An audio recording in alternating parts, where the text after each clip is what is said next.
ফাইনাই ফাশালো হইজা কক্তমান বিশংতে আগরতলা রেলওয়ে স্টেশন হাকসালনি ফাইনাই কাঞ্চনজঙ্ঘা এক্সপ্রেস খরংনি বাংলাদেশি নখবই খরগপুরে ইন্ডিয়ানি বরকন রমখা জিআরপি থানানি পুলিশ পার্টি মনতে 4 সালে জিআরপি থানানি উসি তাপসদার শাখা বনিথানি গাইসা হইজা কক্তমান সপাইমানি ফাশালো হাকসালনি ফাইনাই শিয়ালদা কাঞ্চনজঙ্ঘা এক্সপ্রেস খরংনি বাংলাদেশি লোকজো খরগপুরে ইন্ডিয়ানি বরক আগরতলা রেলওয়ে স্টেশন ফাইজা খनै আবহাই কক্ত মানখাহেন কেন ফাশালো আগরতলা জিআরপি থানানি পুলিশ আরপিএফ তে ইন্টেলিজেন্স ডিপার্টমেন্টনি থানসা সাইতে মুম্বাই আগরতলা রেলওয়ে স্টেশন থানি সইকে আরোন বর্ণ নুবি মানখাহেন কেন খরমি বাংলাদেশিতে খরগপুরে ইন্ডিয়ানি বরকন রমখা আবন ইয়াগলো রমজানের গসিউ রেখাপুর খরমি বাংলাদেশিনি হিनै তাই খরগপুরে বরক ইন্ডিয়া হানি বর্ণ চুবা চুখলাইনে হিनै গতকালকে প্রায় সন্ধ্যা 5:30টার দিকে আমাদের কাছে একটা খবর আসে গোপন সংবাদ যে আমাদের যে কাঞ্চনজঙ্ঘা এক্সপ্রেস আসছে আগরতলা রেল স্টেশনে, তো ওটার মধ্যে কিছু বাংলাদেশি লোক আছে এবং তারা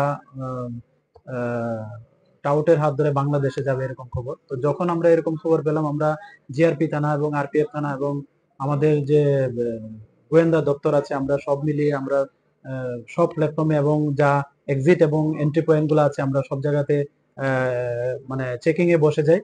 তারপর যেইমাত্র কাঞ্চনজঙ্ঘা এক্সপ্রেস ট্রেনটা আসলো, তো আমরা দেখলাম এখানে একজন জেন্টস এবং একজন লেডিস সঙ্গে আরো 4 জন আছে, মানে টোটাল 6 জন। তারা খুব স্পিডে মেইন গেটের দিকে যাচ্ছিল, মানে এক্সিট হওয়ার জন্য। তো তাদের গতিবিধি দেখে আমাদের সন্দেহ হয়। তারপর আমরা তাদেরকে আটক করি। আটক করে জিজ্ঞাসাবাদ করলে তারা একে একে বলে যে 2 জন এখানে বাংলাদেশি আছেন এবং 4 জন তাদের বাড়ি এখানেই। তো তারপর আমরা আমাদের থানাতে নিয়ে আসি এবং একটা কেস আমরা নেই, মামলা নেই। তো এই মামলাতে তাদের 6 জনকে অ্যারেস্ট করা হয়েছে।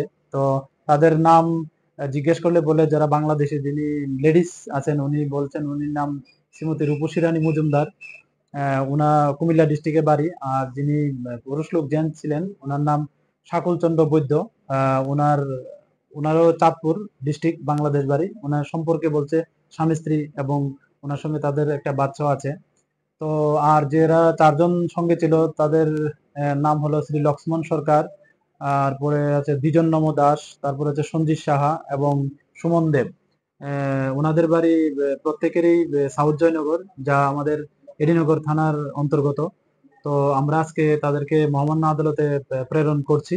তো আরো আমরা দেখব যে এটার সঙ্গে আরো কে কে জড়িত আছে, আমরা ওইগুলোকে ফাইন্ড আউট করে আইনের আওতায় আনবো।